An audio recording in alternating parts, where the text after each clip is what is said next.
Are you intrigued by the things that go bump in the night? Have you ever gotten the heebie-jeebies when you pass by an old house?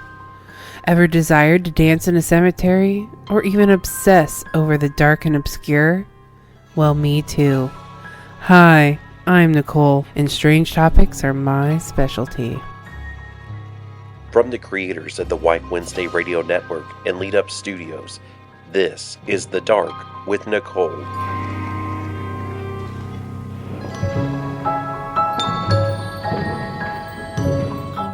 Welcome to your September episode of The Dark, where my bats and baddies. It's spooky season, bats and baddies.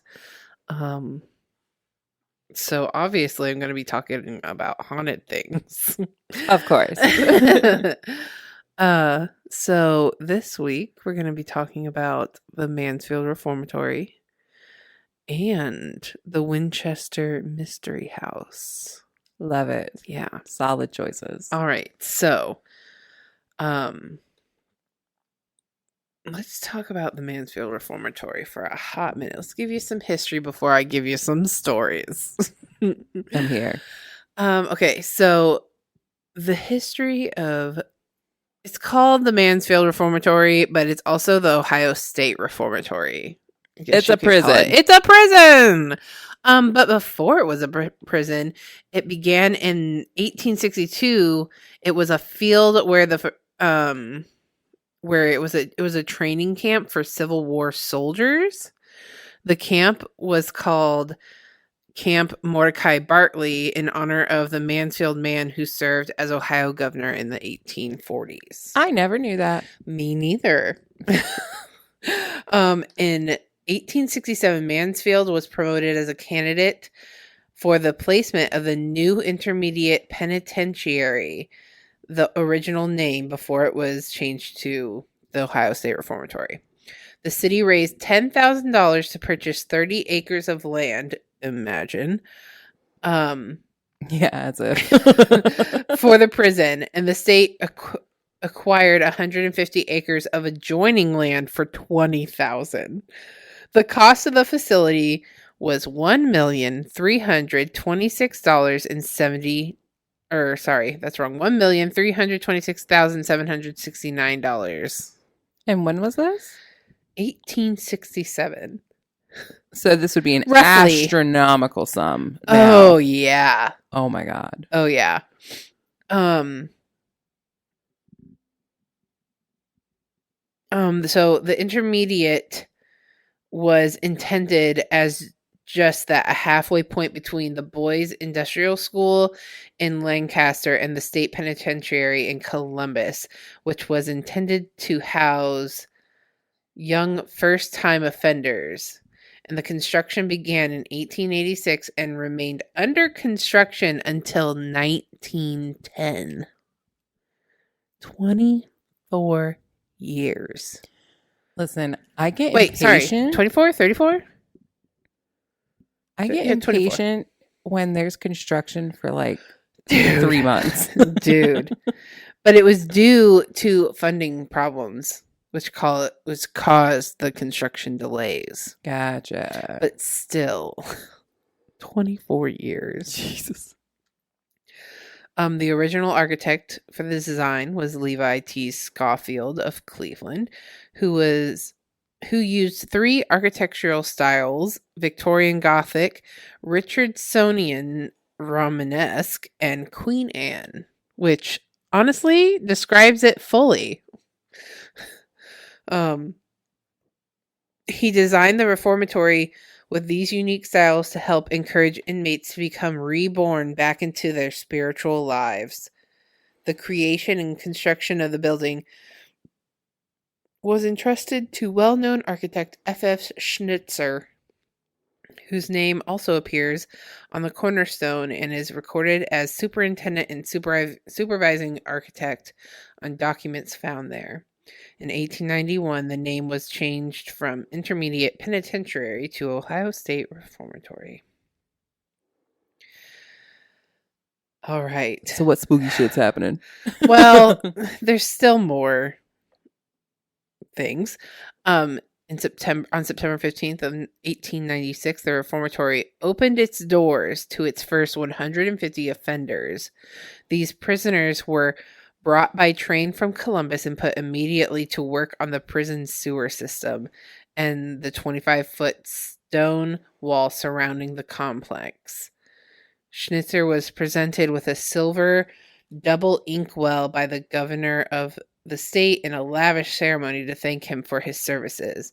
The exterior of the building, which is built from brick and concrete, is designed in the Romanesque style, giving the frontage a castle-like appearance. Not wrong. Not wrong at all. And then the interior are like cell block windows, they call them, from 1935 until 1957. Arthur Lewis Glatt.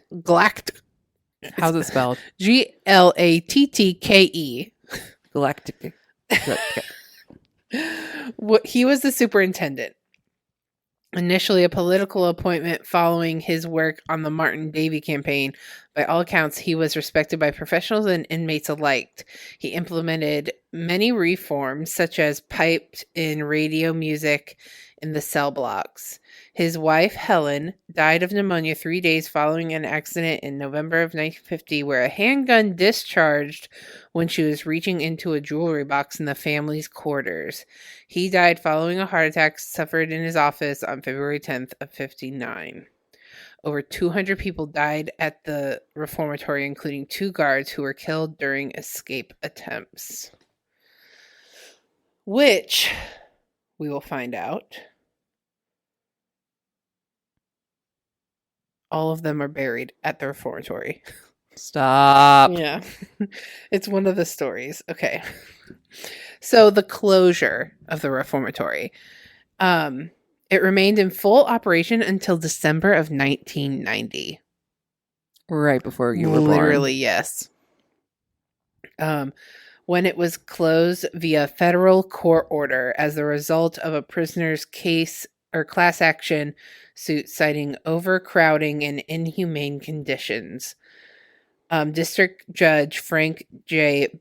Battisti of the United States, whatever, ordered the prison closed by the end of December 1986. This order was known as the Boyd Consent Decree. The closing date was moved to 1990 due to delays in constructing the replacement facility, which is the Mansfield Correctional Institute. Which is just down the road. Yes.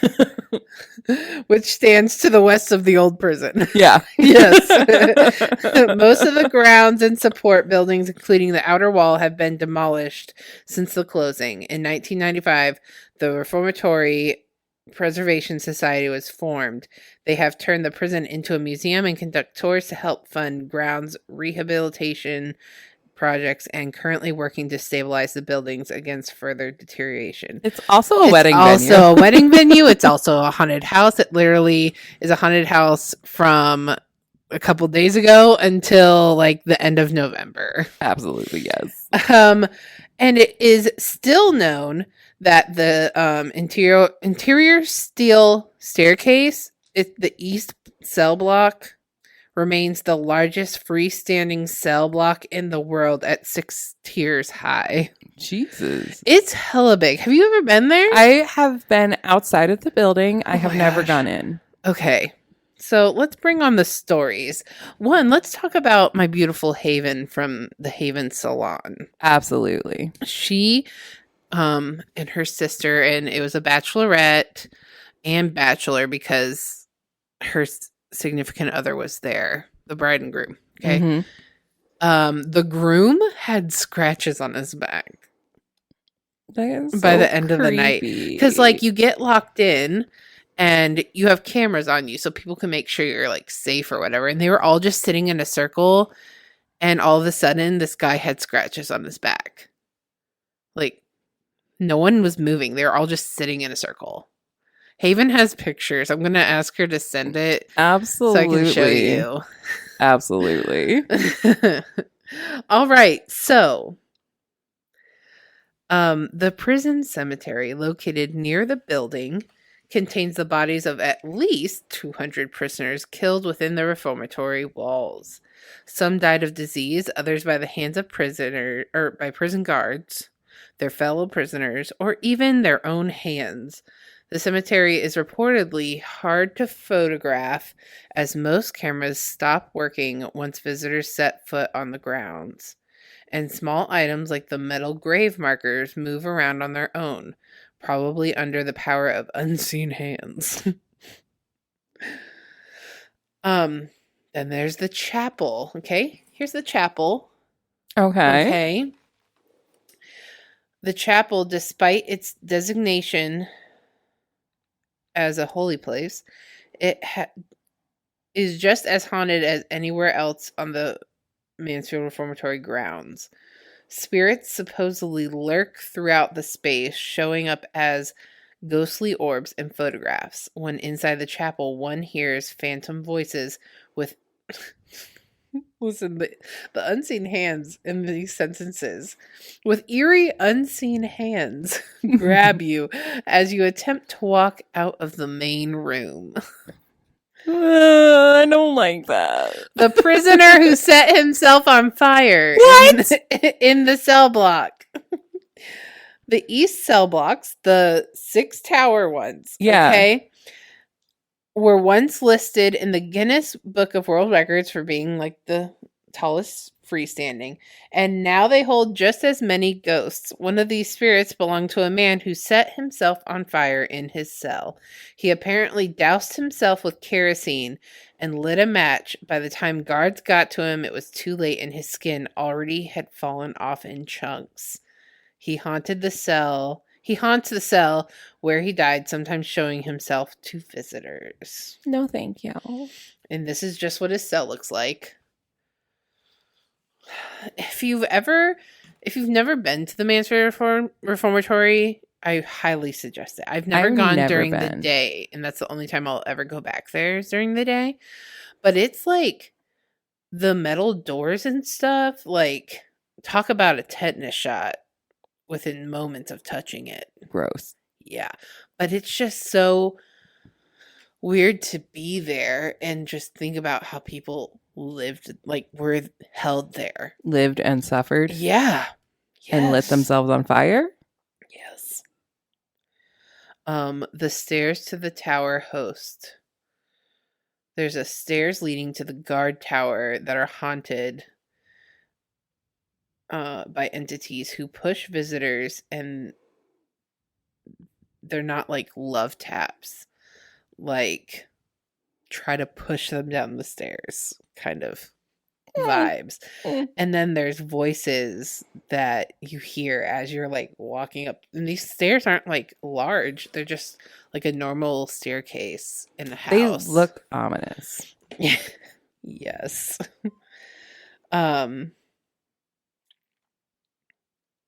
The prison infirmary, a place once filled with sick and dying prisoners, is now filled by their ghosts. While in operation, the infirmary routinely failed to meet the needs of the ailing inmate who died of neglect and starvation.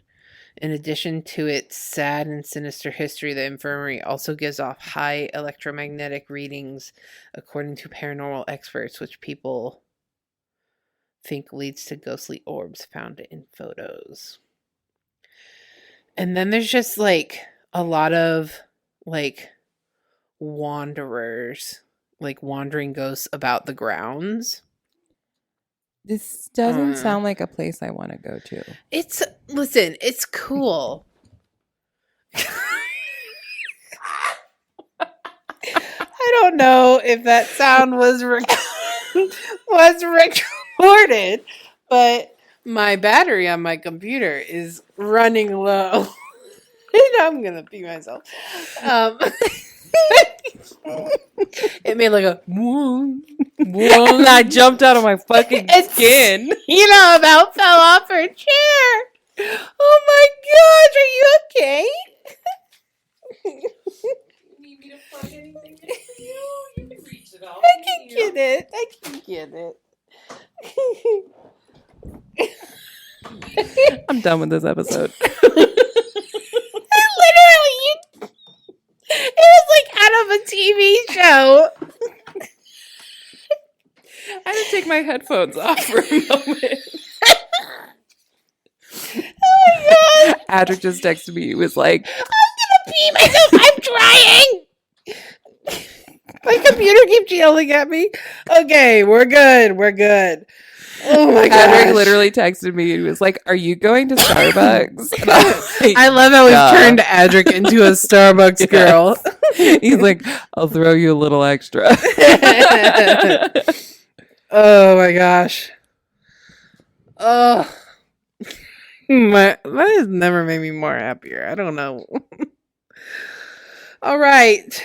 That's enough of the Mansfield Reformatory. Yeah, it is. Once we have GoPros, I think it would be fun for us to go there together. It would As just a be me tour. screaming. As a tour during the day. I told you, I will not go there in the evenings. At night at all. No.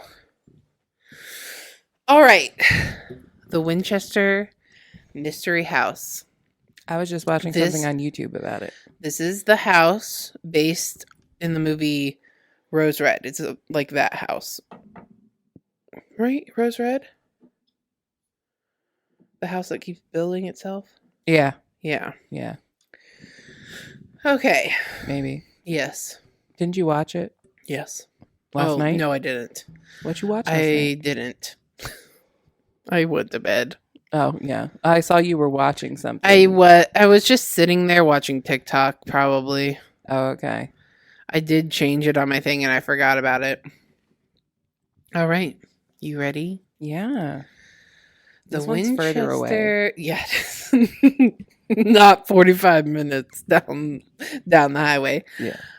The Winchester Mystery House is an architectural wonder and historic landmark in San Jose, California. And it was once the personal residence of Sarah Lockwood Pardee Winchester, the widow of William Wirt Winchester. WWW.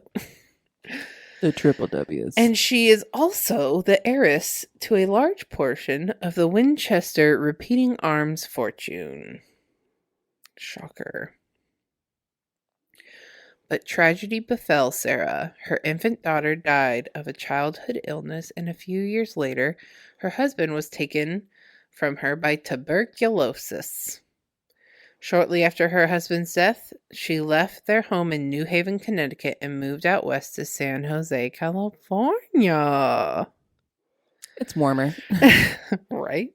There, she bought an 8-room farmhouse and began what could only be described as the world's longest home renovation, stopping only when Sarah passed on September 5th, 1922.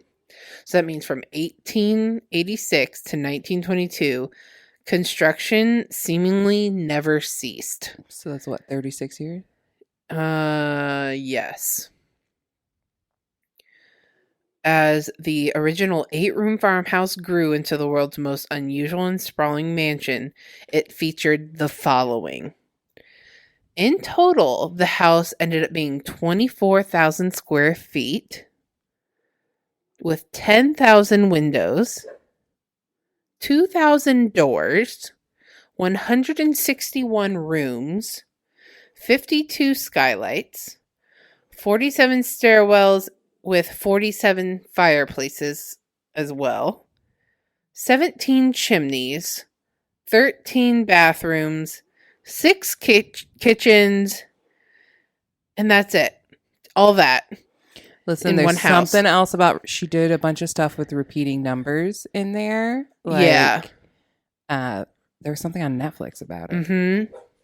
Mm-hmm. Built at a price tag of $5 million in 1923, today it would have been worth $71 million. Percy? Sir, we are talking about crazy things, okay? He's just voicing his opinion. Anyone who set foot in the home could tell that no expense had been spared.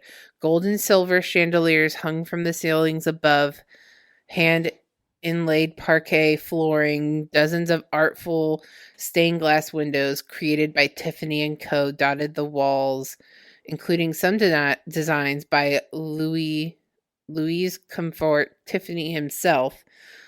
One window in particular was intended to create a prismatic rainbow effect on the floor when light flowed through it. Of course, the window ended up on an interior wall, and thus the effect was never achieved. Even more luxurious than the fixtures was the plumbing and electrical work. Rare for the time, the mystery house boasted indoor plumbing, including coveted hot running water and push-button gas lighting available throughout the home. Additionally, forced air heated flowing through the house. I said flowed throughout the house. Sorry, my B. And then unfortunately, in 1904, an earthquake struck San Jose, and the Winchester Mystery House sustained a hefty amount of damage. Thanks to the floating foundation, a foundation that equals the weight of the surrounding soil, the entire house was saved from collapse. The top 3 floors were ultimately removed, leaving the house with only 4 stories as seen today. So there were 7 stories? 7. Holy literally moly. If you saw the pictures, I'll find it again and show you. This house, it was literally just like a hotel, like a Tetris looking thing. It wasn't like a square. It didn't was make like, sense. Here's a room and it's out to here, but here's a room and then there's a house out to here, or a room out to here. It was crazy looking. But what remained is indeed a mystery. Even before her passing, rumors of a mystery house being built by an eccentric and wealthy woman swirled. Was she People think she was instructed by a psychic to build this, basically.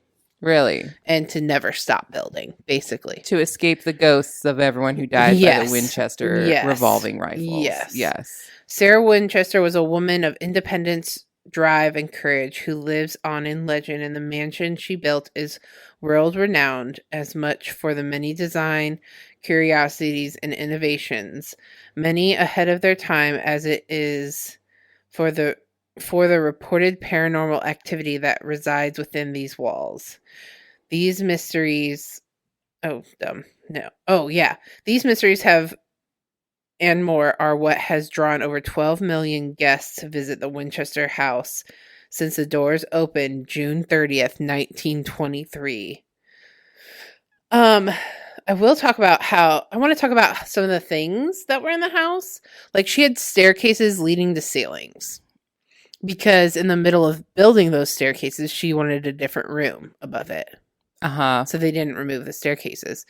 Or she had these stairs that literally were here, and then went up into a room, but you were walking up the whole time, even though it was level. Does that make sense? Weird. Almost like a ramp?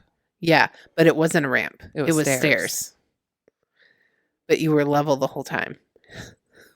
Like, you did not change your height, but you were going... weird. Yes. Mm-hmm. How does that physically work? I don't know.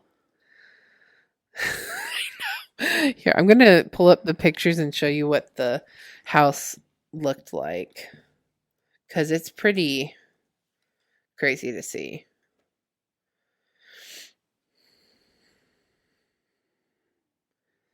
It's just literally like,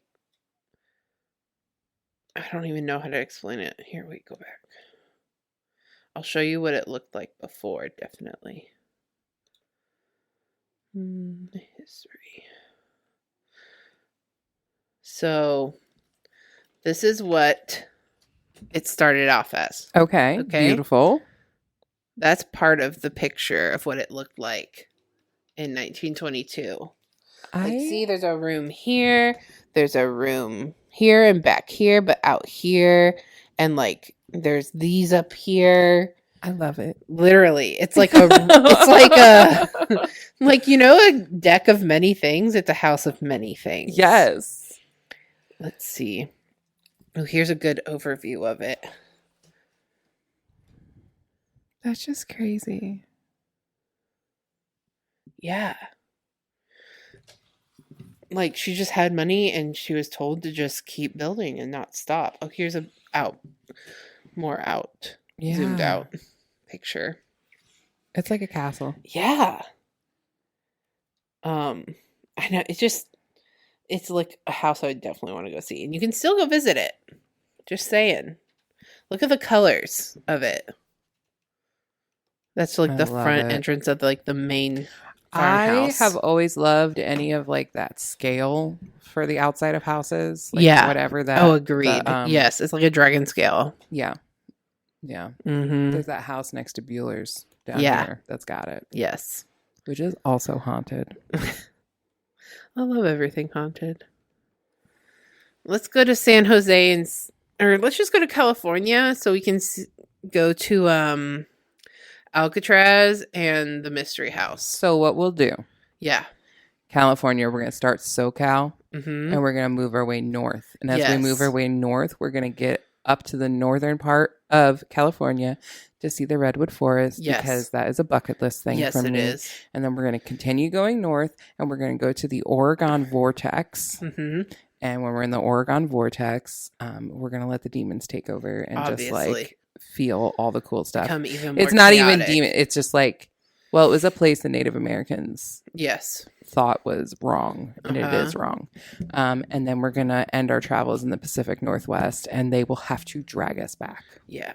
This is when my children are older and we take a Yes. month-long vacation away from our Absolutely. families Yes. in the fall. Yeah. Because We're not going to go sweat anywhere. Absolutely not. And we go in October because nothing important happens in October. Other than everything important. Other than your wedding anniversary. That's fine. Nothing else. I wasn't even thinking that. I was thinking Halloween. Oh my gosh. Well, that's it. Keep it spooky. I'm going to bring you... I don't know what I want to bring you in October. Maybe some real life haunted stories we can find. Make a spooky night of it. We could call it a night at the campfire. Ooh. Or something. Nice. All right. Keep it spooky, bats and baddies. You've been listening to The Dark, a Wife Wednesday Radio Network production. Our executive producer is Dustin from the Lead Up Studios team in St. Louis, Missouri. Be sure to like, follow, and share us with your friends on Facebook, Instagram, Twitter, and more by searching Wife Wednesday. You can find The Dark on Apple Podcasts, Spotify, Audible, Google Podcasts, iHeartRadio, and more.